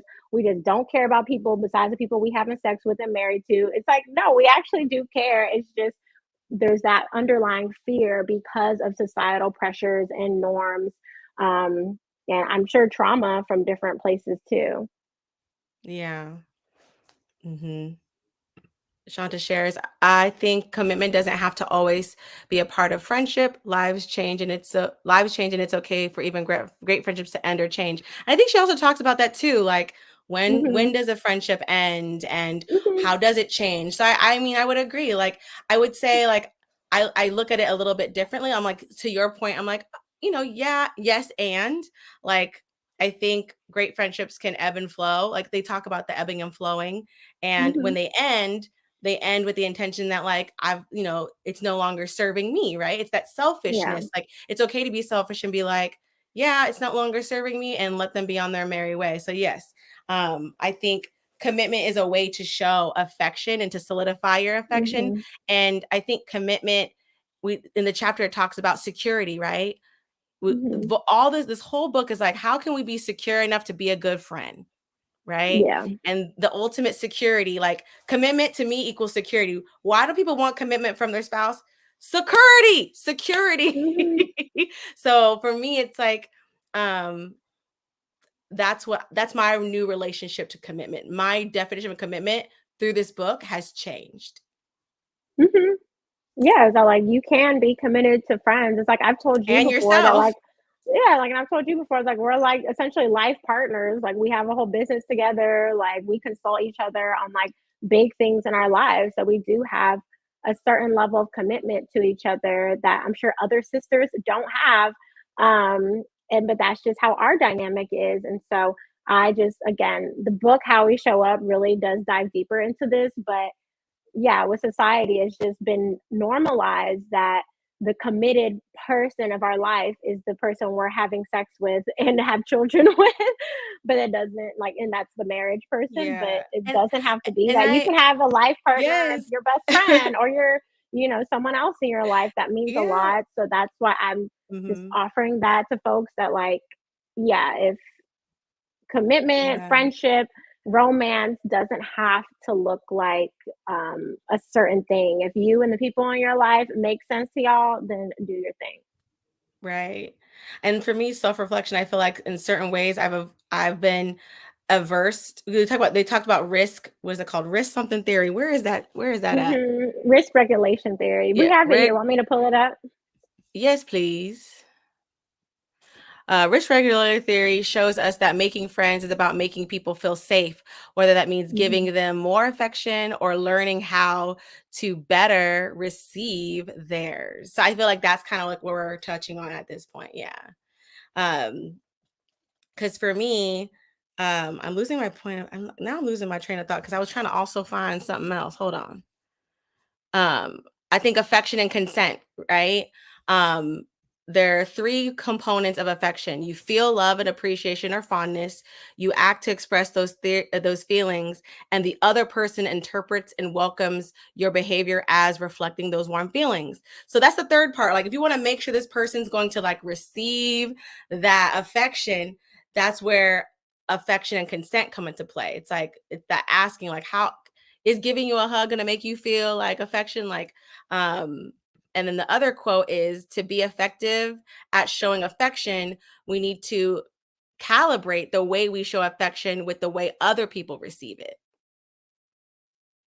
So I think that plays a big role in like when it comes to affection is getting like it's that part of like understanding. And I always felt like nervous about sometimes wanting to show affection, like, oh, I want to hug somebody. Well, it's simple. Can I hug you? I'm like, oh, wow. Just ask. Or if I don't want to hug that day, like, hey, yeah, can I give you a high five? Or is it cool if we do this instead? Like, or like, hey, will you come to my house? Actually, I don't want to go over to your house. Is it okay if we meet at the park? I don't know. I'm just saying different reasons of how we can make sure that we're able to nurture a friendship that's going to honor both people. And I think my nervousness in friendships has been me not knowing how to advocate and to make sure that I like being a good friend also means I want to be able to communicate and consent. Because sometimes if I feel like I'm not able to consent to something and someone's really just love bombing me, like I don't like that. But now I realize like, oh, there's a healthy way to say, hey, thank you so much for giving me this gift. You know, it really means a lot to me is actually just quality time. Just hanging out with you.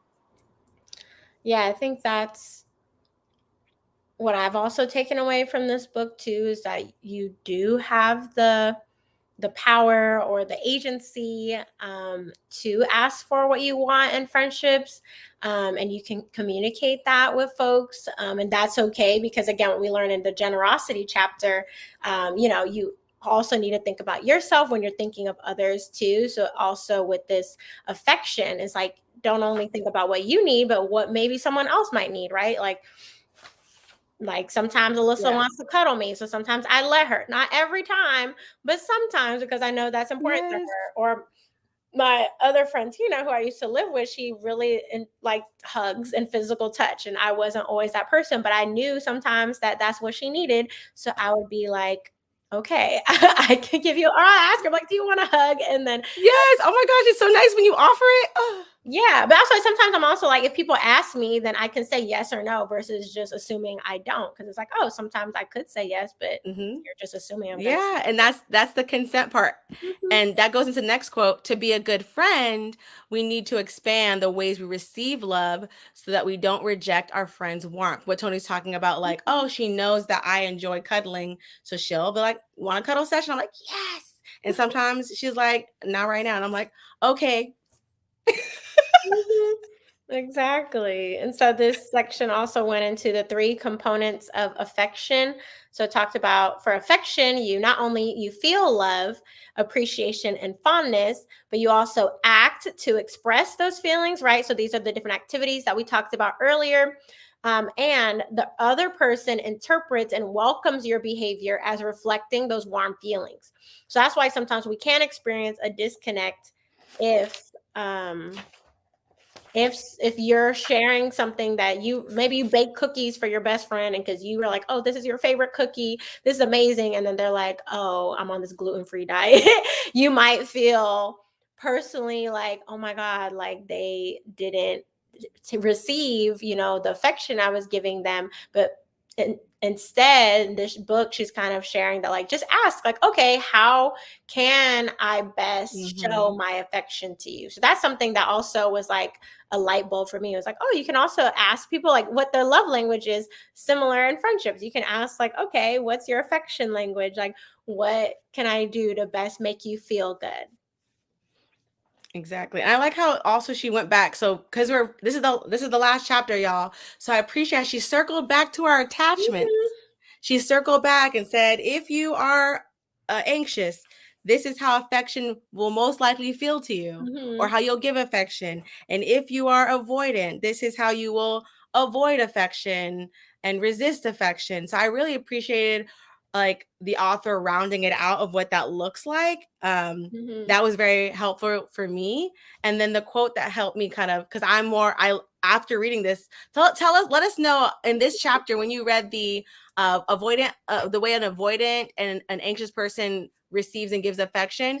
Let us know in the comments which one you identified with, if you'd like. For me, I actually surprisingly identified more with the avoidant affection.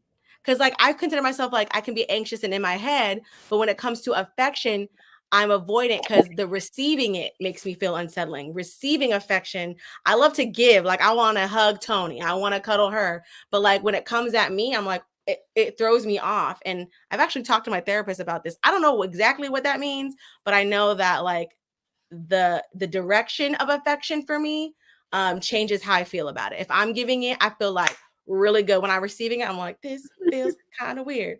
And I don't, it may be linked to trauma. I'm not sure, but it's something that I realized in this chapter that where I'm at. And the quote that kind of helped me is going to help lead me into this. Well, I think it comes from me being, I don't want to go into that, but the quote I want to share is, if someone expresses affection towards us, we should assume their intentions are pure. That's why I'm avoiding it. I be assuming people have ulterior motives. It's what Kyle was saying earlier, the manipulation. It was what Shanta was saying, the burnout, right? Because I tend to get burned out of friendships, because I feel like manipulated with people's niceness. Then they're like, all right, I did something nice for you. Go ahead and scratch my back, whatever the situation is. And I'm not at capacity, but I feel the pressure to reciprocate immediately, like tit for tat. This quote is kind of going to be a part of my recovery, is to assume that affection is pure. Yeah, So and I think also that it. and I think also like assuming people's intentions are pure are also like that self-reflection, self-awareness is like, oh, if I like this thing, then maybe other people might like that too, right? So if you like getting affection from folks, then maybe that's something you're like, oh, people might also like giving affection to me, right? It's like that, oh, if I like this and someone else might like it too. That kind of mutuality as well, I think is helpful, especially if you're like navigating like how to show and receive, right? Because she talks about you don't only ask, but also to receive this affection. And I tended to, for many years, I was avoidant, especially with affection and physical touch. I didn't care to receive it and I didn't care to give it. So it was like on both ends. I was like, I don't need to do this. Like, I didn't need to cuddle people, whether you're a platonic friend, romantic, sexual lover. I was like, why do we need to do this? Like, I don't need this. But through my journey, I have now come to enjoy cuddles and I love them. And I feel like now the people in my life are like, what are you talking about that you never liked cuddles? Crazy girl. I was like, I lived many lives and I have evolved and I shed mean, many layers of myself. I got a kiss on the forehead with the hug, y'all, last time. I remember that. I cherished that. I was like, oh, when I left the Pisces dream space, she hugged me and she's taller than me. She kissed me on the forehead. I nearly lost it because that kind of affection means so much to me. She probably don't even remember she did that, but I was like, I remember. I remember when she did that. Mm-hmm. See? So we're all learning, we're all growing. Yes. But as we close out this book, so that's the close of chapter 8 on giving affection. And now we're going into the conclusion, which is very short, y'all. So we're about to wrap this up in the next probably like 10 minutes, but we'll leave y'all some space to chat with us too. But in the conclusion, she very succinctly wraps up the book, which I kind of was wanting more a little bit in the conclusion, but she just had 3 pages. She's like, "Here y'all go. I already said it all." So, Read it again. Read again. but yeah, so one thing I just took away was like her just really like sharing again the importance of what friendship, the power of friendship in our lives. And so the quote I wanted to share is that she has a whole section, but I just put little excerpts. But friendship is curative, it is grounding, it is necessary, and don't take friendship for granted. And I do really feel like that sums up the book a lot of like what she has shared throughout the different 8 chapters, and what she is really trying to instill in all of us in our unlearning and our relearning is just how this friendship has this healing power because we crave this social connection, this meaningful relationships in our life. So yeah, that's something that I kind of took away as we closed out the book. Yeah, definitely. I feel like with that quote, it's like friendship is like we talk about empowerment, right? It's in because it's curative, we're able to like empower ourselves to find those good friendships and to not take for granted the ones that we have. And the other quote from this conclusion is like one of the last sentences in Mhm. this section is make being a good friend a part of who you are, because a deep and true core that needs to belong lies within us all. And that's what goes in like it's a necessity. Like being having a friend is a part of our survival. Like she said that earlier in the book, like without friends, like why do we want to even live? Like why do we want to be on this earth if it's not for the nurturing and support and play and inspiration that we get from our friendships? Like we said earlier, like traditionally Mhm. friendships, platonic love was like the pinnacle of relationships. Mhm. It wasn't, the sexual relationships. It wasn't our marital partners. It was the people we chose. And so that's what for me, it's like I'm left like, so going into that, y'all, those last conclusions, we want to ask y'all, how do you feel after reading Platonic? Yeah, For so comment me, below. comment below. So, because I was going into that. For me, I feel empowered. I feel this like, and like, remember how earlier she was saying the whole point of this book is to excavate back to the core, right? Mhm. Back to that. And I remember like some of my childhood for me, relationships were on those romantic sides, doing special things for each other. And I really want to rekindle the romance in some of the romance that could happen in a friendship, the value of just platonic friendships in general. So those two layers, right? I want to explore platonic friendships. I want to explore romantic friendships. I'm like, gotta catch them all. I'm over here, Ash from Pokemon. Catching with integrity though. Let us know how What's you, up? an Catching with interpretive dance sugar of how I feel. Empowered. Yeah, so definitely comment below. Even if you're watching the replay, comment below how you're feeling after reading the book. So Kyle shares, very appreciative of the deep friendships I've been able to cultivate over my life. Oh, love to hear that. Um, Yeah, it did make me very grateful, like, have gratitude for the deep, meaningful friendships and connections I do have, especially Mhm. these last 2 chapters with generosity and affection. I was feeling more, like, abundant, like, "Oh, I do have these types of people in my life." Because I know last week when we talked about anger and stuff, I was more thinking about, like, "Oh, how can I Yeah. improve?" Or, like, what Mm-hmm. wasn't going right. So this week, Mm-hmm. I feel like I was more like, "Okay," like, it gave me, I guess, yeah, more hope or feel good about Remembering. the relationships I've been able to cultivate, and I like the word cultivate. So Kyle used the word cultivate. The book, she talks about cultivate. Soultry, we use the word cultivate a lot because when I think of cultivate, I think of like when you have a garden, right? Like you're tending to it, you're nurturing it to cultivate something, from seed, then it sprouts, then it's a plant, and then you have the Mm-hmm. fruit, that you harvest. It's like that time. So it can take Mm-hmm. you to have that patience. allowed time to like develop these friendships. And then at the end of, all of this, energy, mutuality, then like, the fruit of your friendship is like a beautiful thing that can happen. And so I feel like this book did kind of embody and like lay out the different types of ways we can express friendship, right? Like Yeah. we don't have to do all of these different things and they don't have to be perfect, but these are like important elements for us Mhm. to think about if we want to not only make these friends, but to sustain them. And that's Yes. kind of where I'm at in my journey is the sustaining part. Like, okay, how do I make Yes. sure I sustain this not only for Mhm. them, but for me? Mhm.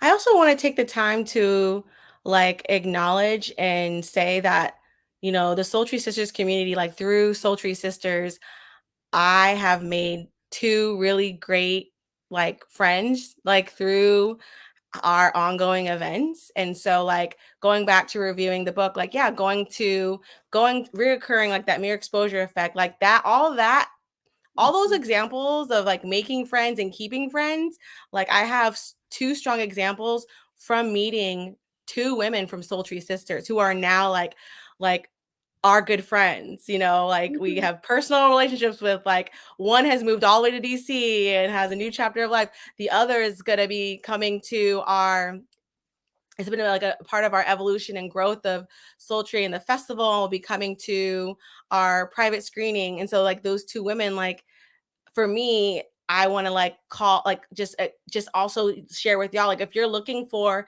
an intentional space where you can make and keep friends, like that's our intention for Sultry Sisters. Like if you're seeking that, we want to be a space where you can frequent and meet people, whether it's virtual. We have our in-person events coming up in October where Tony will be in San Diego. So if you're like, oh my gosh, I'm in San Diego, I love this book, I want to create meaningful connections with others and possibly like Alyssa and Tony, like we invite you, like please come hang out with us, come to our Twerk or Treat Dance Social that's on Saturday, October 14th. Come see the premiere of our episode with Out of the Boondocks season 2 with KPBS. Like those are two opportunities for us to make that connection. But like I just want to say, like what this book has reminded me, like that's what I seek through Sultry Sisters. I mean, obviously it's a reflection of our Mhm. relationship, our sisterhood, but the abundance of of our bond has come from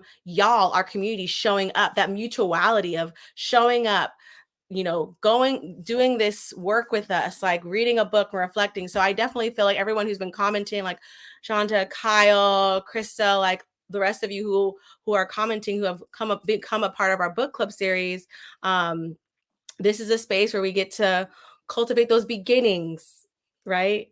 Of Mhm. friendship. And how will we go about maybe pursuing it further? Maybe it's seeing each other more. Maybe it's intentionally having a Zoom call or conversation. So it's like I'm looking forward to like putting some of the principles that we learned in this book into practice. And I would love to do that intentionally with the Sultry community. Yeah, I feel like this month through rereading the book, because I had read it earlier this year, but through really rereading it for the second time, I feel like had given me that push to put myself out there and be more vulnerable to make new friends. So I pushed myself to go to new places, to try different things around the city here in DC so I can make new friends. And that has been working out beautifully so far. So I'll keep you all updated on my journey. But I feel like it has also inspired others who've been joining. Others have tagged us in different posts or messaged us personally to share that this book has helped them in their personal journey. So it's just been so great that, our book club has been a space for not only us to, do this self reflection and this healing work, but that you all are getting something out of it as well. So that means a lot to us. And we want to keep it up. So definitely let us know. What book you want us to read next. We have some ideas on our own, but let us know. So you can go to our website, soultrysisters.com/book club to read more about some of the books we're thinking about having up next.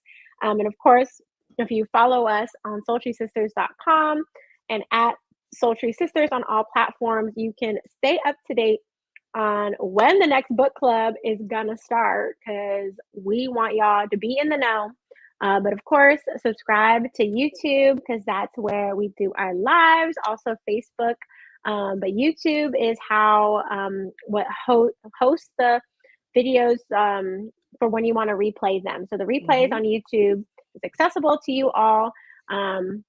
We'll have it up for a couple weeks, and then we just leave just the first episode of every series we've done, and then we move all the full episodes into our sanctuary community, which is our membership. So if you want to know more about that, go to our website, go to the community page, and you can learn how to connect with us. We have community check-ins.